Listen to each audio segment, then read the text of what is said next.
আমি জানি যে আমি কিভাবে আসলে অহংকারী ফারহানা বিথি এখন ফেসবুকের টাইম লাইনে ঘুরে বেড়াচ্ছে। ফেসবুকে ঢুকলেই বিথির গোপন তথ্য ফাঁস। বিথি অহংকারী, অল্প পানির মাছ বেশি পানিতে আসছে, এই জন্য অহংকার বেড়ে গেছে, দেমাগ বেড়ে গেছে।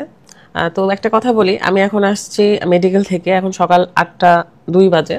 এসে জাস্ট ফ্রেশ হয়ে বসছি, আমার কাছে নাস্তাও রেডি করে দিয়েছে, খাবো। তো খাওয়ার আগে ভাবলাম আপনাদেরকে কিছু সত্য কথা বলি। তো ফারহানা বিথি হচ্ছে অনেক অহংকারী। এই অহংকারী মেয়েটা কি করে জানেন? আমি আমার বোন জামাইয়ের জন্য রাজশাহী ইমার্জেন্সিতে ছিলাম, মানে ইমার্জেন্সি মেডিকেলে আর কি। ওখান থেকে কিন্তু আসলাম, টানা 3 রাত ঘুমাই নাই। হয়তো 12 3 4 রাত থাকতে হবে। ওখানেই আমি বসে আছি, ওখানেই আমি টেক কেয়ার করতেছি আমার বোন জামাই, আমার বোনও আছে। তো আমি ওখানে রেখে আসলাম, আবার যাব।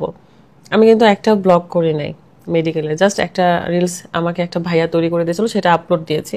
তো ফারহানা বিথি, অহংকারী ফারহানা বিথি এরকমই, যাকে ভালোবাসে, নিজের আত্মা দিয়ে ভালোবাসে, তখন তার জন্য সবকিছু করে।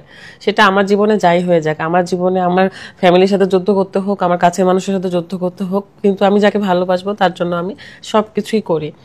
আমার বাসায় কিন্তু গেস্ট আসছে, ঢাকা থেকে ফাহিম ভাইয়া, মুস্কান আপু আসছে, এবং কক্সবাজার থেকে কাজল আসছে, কাজলের বাবা আসছে, চাচা আসছে, সবাই আসছে। তাদেরকেও সময় দিতে হচ্ছে। অ্যান্ড আমি আমার মেডিকেলে গিয়ে অসহায়ের মতো বসে থেকে সময় কাটাচ্ছি, আমার অসুস্থ বোন জামের পাশে বসে থেকে তার সেবা করছি। তো আমার জীবনে কেন জানি এমনই হয়েছে যে আমি আমি যখন আত্মা দিয়ে ভালোবাসি, আমার কাছে যখন কেউ একটু চোখের পানি বের করে, একটু মন খারাপ করে কাছে আসতে চায় বা তার দুঃখের কথা বলে, আমি একটা দুঃখী মেয়ে ছিলাম, এই কারণে অন্যের দুঃখটা বুঝতে পারি। আমার চোখ মুখ দেখলে হয়তো বুঝতে পারবেন যে আমি কত বেশি টায়ার্ড, আমার ঘুম নাই। অ্যান্ড আমি আসছি এখন একটু ঘুমাবো, তো ভাবলাম যে আপনাদের সাথে কথাগুলো শেয়ার করি। ফেসবুকে ঢুকলেই দেখতে পাচ্ছি ফারহানা বিথির অহংকার হয়ে গেছে। আমি কখনো মানুষের বিষয় নিয়ে বদনাম করতে ফেসবুকে পছন্দ করি না, এমনকি পার্সোনাল লাইফেও আমি কখনো কারোর বিষয় নিয়ে গসিপ করে সব পছন্দ করি না। আমার নিজস্ব একটা পরিচয় আছে, আমার নিজস্ব একটা জায়গা আছে, সবকিছু আছে। শুধু নিজের পরিশ্রমে করে এসেছে এখানে, আর হাজবেন্ডের সহযোগিতায়। আমার নিজের পরিশ্রমে আমার নিজের এই জায়গা তৈরি করা, কখনো কারোর হাত ধরে এখানে আমি আসি নাই, কাউকে দয়া দেখিয়ে তার কাছ থেকে ইমোশনাল ভালোবাসা নিয়ে এখানে আমি আসি নাই। যদি আসতাম তাহলে তাকে মাথায় তুলে রাখতাম। যখন আমার সাহায্যের প্রয়োজন ছিল, যখন কারো সাপোর্টের প্রয়োজন ছিল, তখন আমার পাশে কেউ ছিলই না, কখনো কখনো কারো সাপোর্ট আমি পাইনি। তো সেটা আমার ছোটবেলাকার কথা, বিয়ের আগের কথা। কিন্তু আমার হাজবেন্ড আমার লাইফে আসার পর থেকে তো আমি আলহামদুলিল্লাহ অনেক ভালো আছি, সে আমাকে ভালো রেখেছে।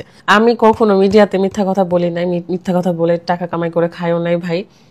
তো বিষয় হচ্ছে যে মানুষের সত্য ঘটনা যদি ফাঁস করে দিই, মানুষের যদি মুখোশ ফাঁস করে দিই, তাহলে কিন্তু তারা সম্মানে বেঁচে থাকতে পারবে না। তাই আমি কখনো কারো সম্মান নষ্ট করতেও চাই না, সুন্দর জীবনও নষ্ট করতে চাই না। যে যার মতন ভালো আছে ভালো থাকুক।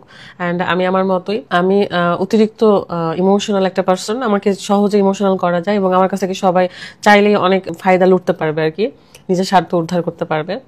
এখন সেই পজিশন আমি তৈরি করেছি নিজে, আমি সেই পজিশনটা তৈরি করেছি বলে কিন্তু মানুষ আমাকে তো ফায়দা লুটতে পারে। আমি বদনাম করে হোক, আমার সুনাম করে হোক, যেটা করে হোক, তার মানে আমার সেই পজিশন, আমার সেই যোগ্যতা আছে।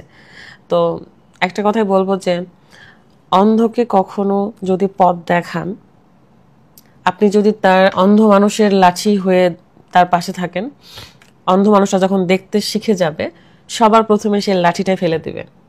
আর প্রত্যেকটা মানুষের জীবনে আমি সেই লাঠি হয়ে বেঁচে থাকতে চাই, আমাকে ফেলে দিক, আমার কোনো সমস্যা নাই, কিন্তু মানুষগুলো ভালো থাকুক, বিষয়টা এরকম। আমি আল্লাহকে হাজারবার বলি যে আল্লাহ, তুমি হচ্ছে আমাকে মানুষের হচ্ছে ভালো কিছু করার উছিলা বানায়ো, মানুষের ভালো থাকার উছিলা করো। এই অহংকারী বিথি নাম নিয়ে বেঁচে থাকতে চাই, কারণ এই অহংকারী বিথি অনেক মানুষের অহংকার বাড়িয়ে দিয়েছে।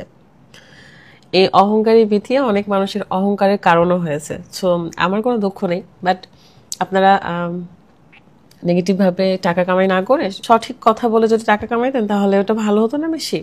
যাই হোক, আমার অনেক ক্ষুধা লাগছে, জাস্ট খাওয়া দাওয়া করে আমি ঘুমাবো। আমার মানে আমি শরীর আর চালাইতে পারতেছি না। আমার আমি জানি যে আমি কিভাবে আসলে, আমি শুধু জানি যে আমি কিভাবে জীবনযাপন করতেছি আমার লাইফে। আমার আপন মানুষদের ভালো থাকার চিন্তা আমার কাছে, আমার সন্তান, আমার শ্বশুর বাড়ির মানুষদের ভালো থাকার চিন্তা আমার কাছে, সবকিছুর চিন্তাই শুধু আমার এই মাথার ভিতরে। কিন্তু আমার ভালো থাকার চিন্তা আসলে কেউ করে নাই। আমি তারপরও এই অহংকার বিথি নাম নিয়ে বেঁচে থাকতে চাই, কারণ আমি জানি আর আমার আল্লাহ জানে যে এই অহংকারী বিথি কত মানুষের অহংকারের কারণ হয়েছে, আর অহংকার বাড়িয়ে দিয়েছি। সো আমার কোনো সমস্যা নেই, সব মানুষ ভালো থাকুক, আমি খারাপ থাকি, আমার কোনো সমস্যা নেই। সবার ভালো থাকার দায়িত্ব নিতে আমার ভালো লাগে, ভালো থাকেও সেসব মানুষগুলো, কারণ আমি সেভাবেই দায়িত্ব পালন করি। কিন্তু সবাই ভালো আছে, মাঝখান দিয়ে আমি আমি কথা শুনি, আমি খারাপ, আমি সবকিছু ওকে ফাইন। তারপরও আমি বলবো যে আমি অহংকারী যদি বলেন, আমি এই অহংকার নিয়ে বেঁচে থাকতে চাই।